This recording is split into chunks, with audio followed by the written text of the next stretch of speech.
हरि ओम नमो नारायण। आज हम एक विशेष विष्णु पुराण कथा का आरंभ करने जा रहे हैं। यह विशेष कहने का तात्पर्य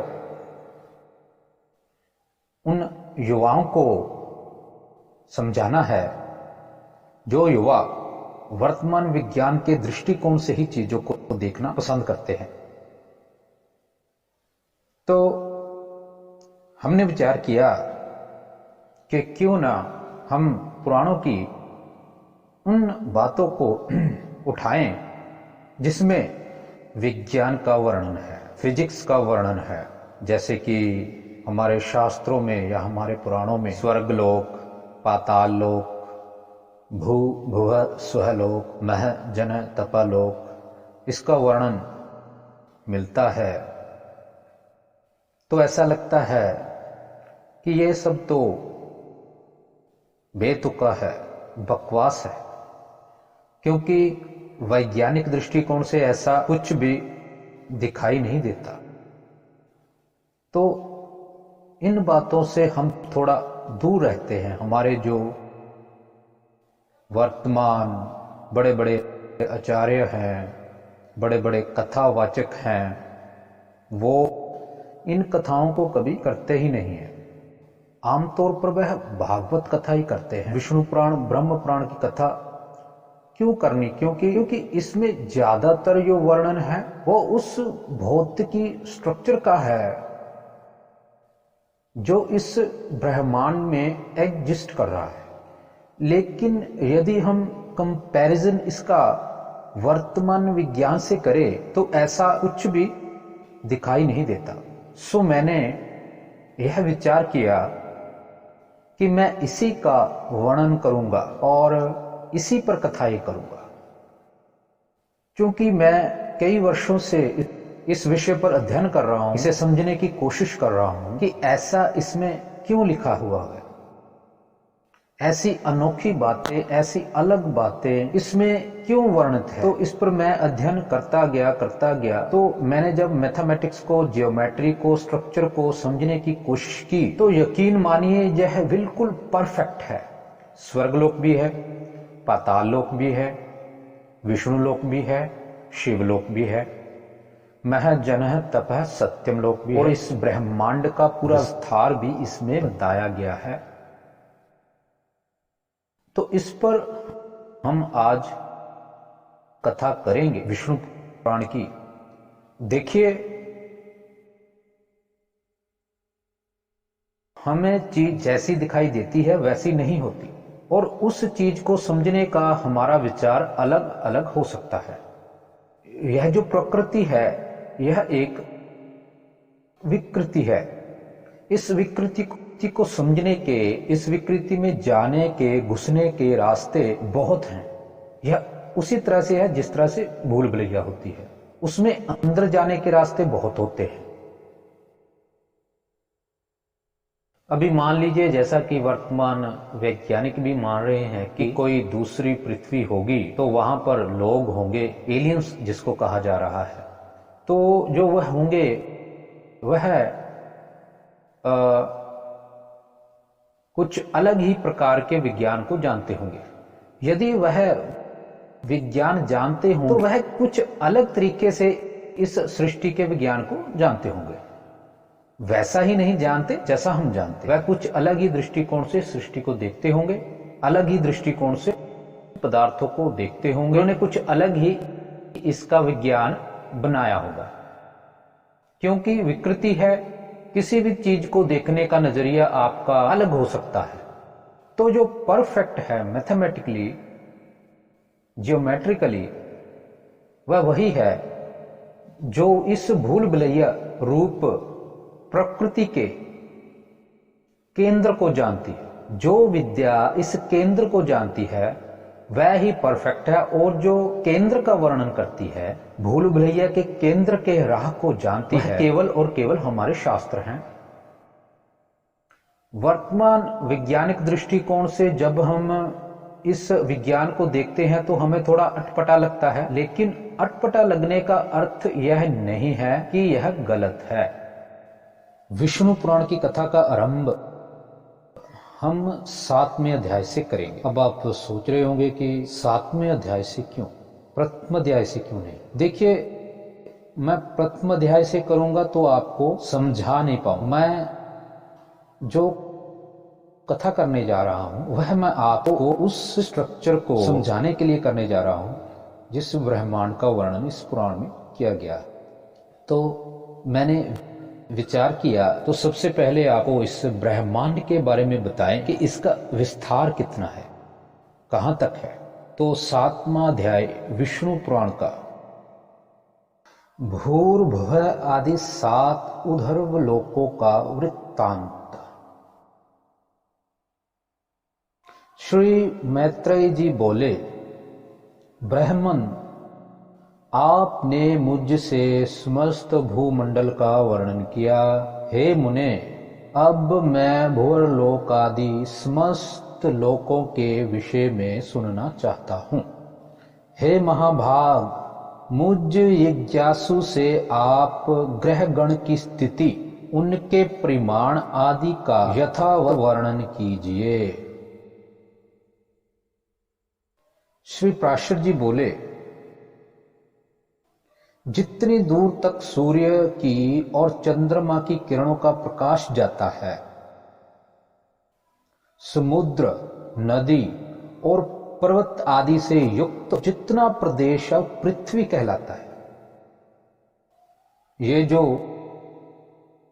यहां पर सूर्य की किरण आती है, चंद्रमा की किरण आती है, प्रकाश आता है, उतने भूभाग को पृथ्वी लोक कहा गया जिस पर हम रहते हैं। अब आगे सुनिए।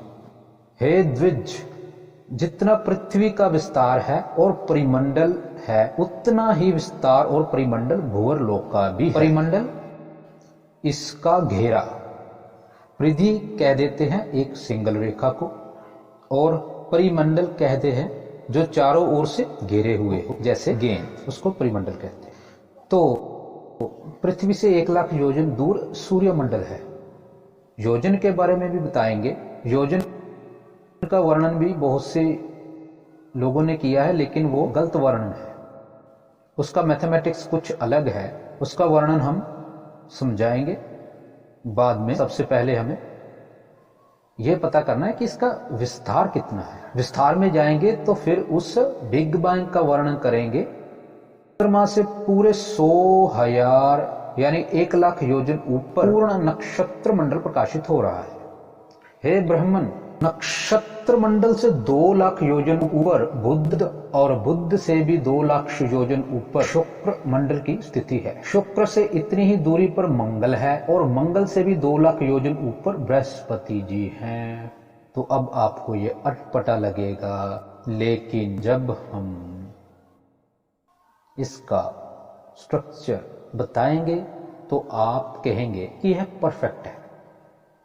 बृहस्पति से 2 लाख योजन ऊपर शनि है, और शनि से 1 लाख योजन के अंतर पर सप्तऋषि मंडल है, तथा सप्तऋषियों से भी 100,000 योजन ऊपर समस्त ज्योतिष चक्र की नाभि रूप ध्रुव मंडल स्थित है। हे महामुने, मैंने तुमसे यह त्रिलोकी की उच्चता के विषय में वर्णन किया। यह त्रिलोकी की यज्ञफल की भोग भूमि है, और यज्ञानुष्ठान की स्थिति इस भारतवर्ष में है। ध्रुव से 1 करोड़ योजन ऊपर महरलोक है।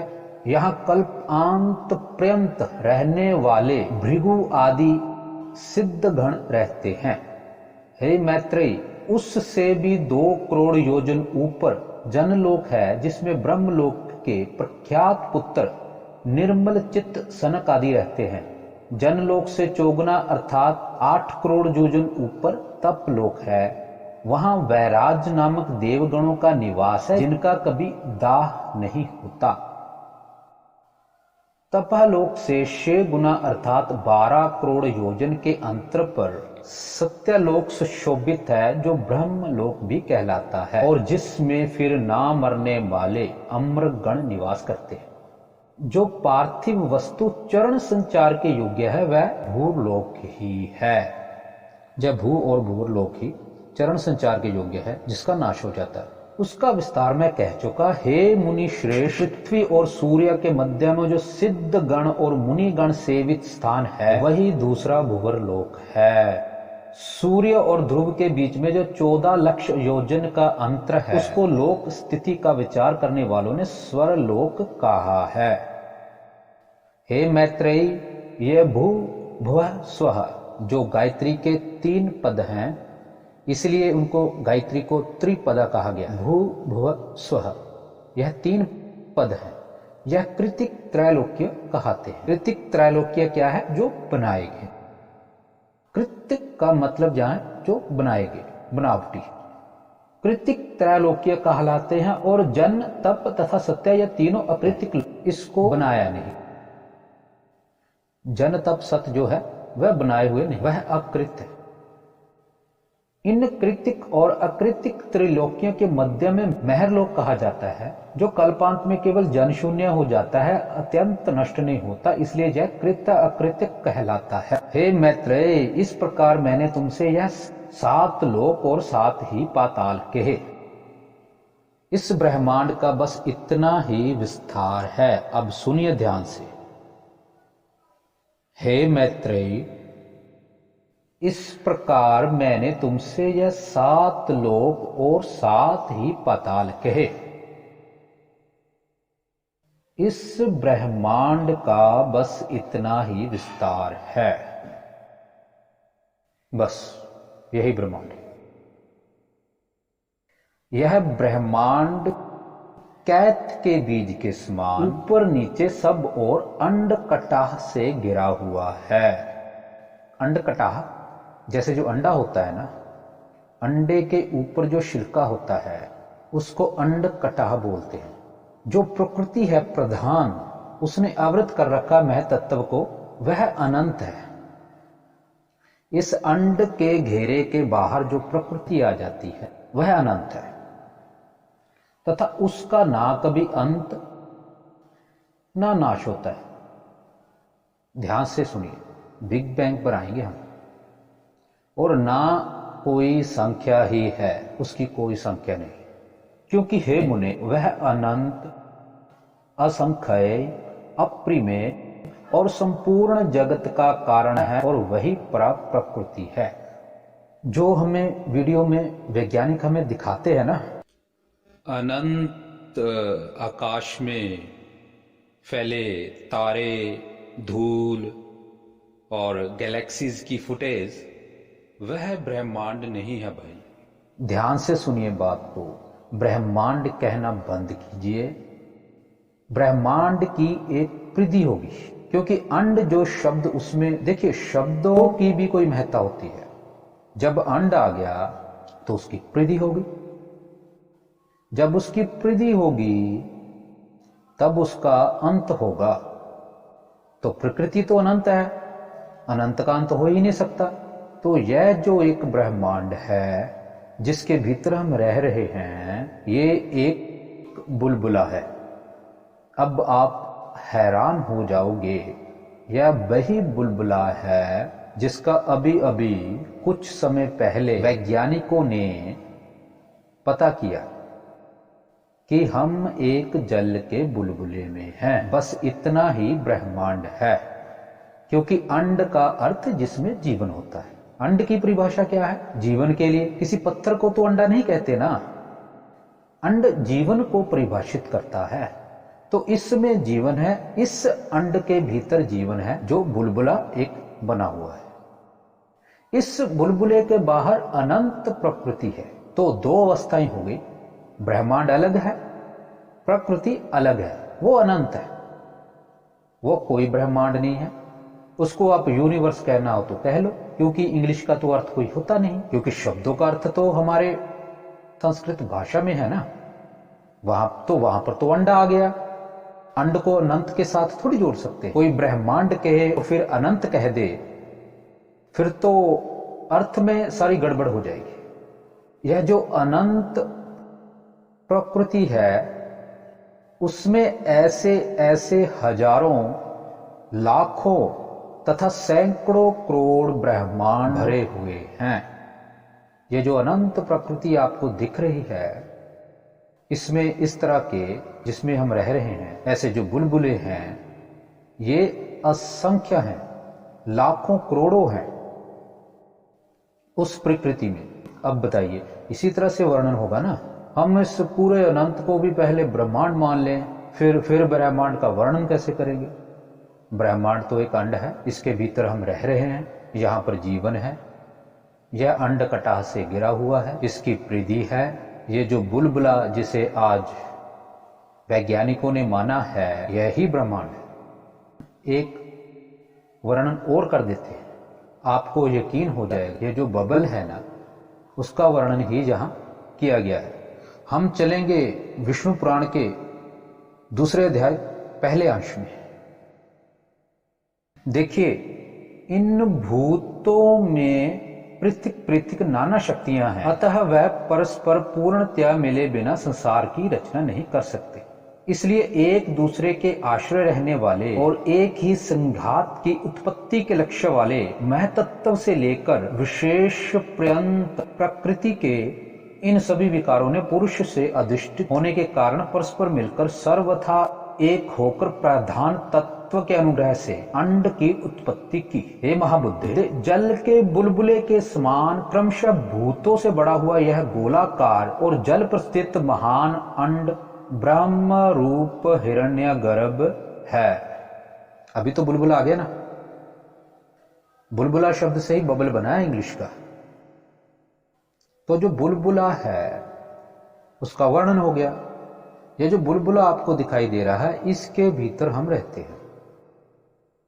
अब बात करते हैं कि यह जो बुलबुला है, इसका वर्णन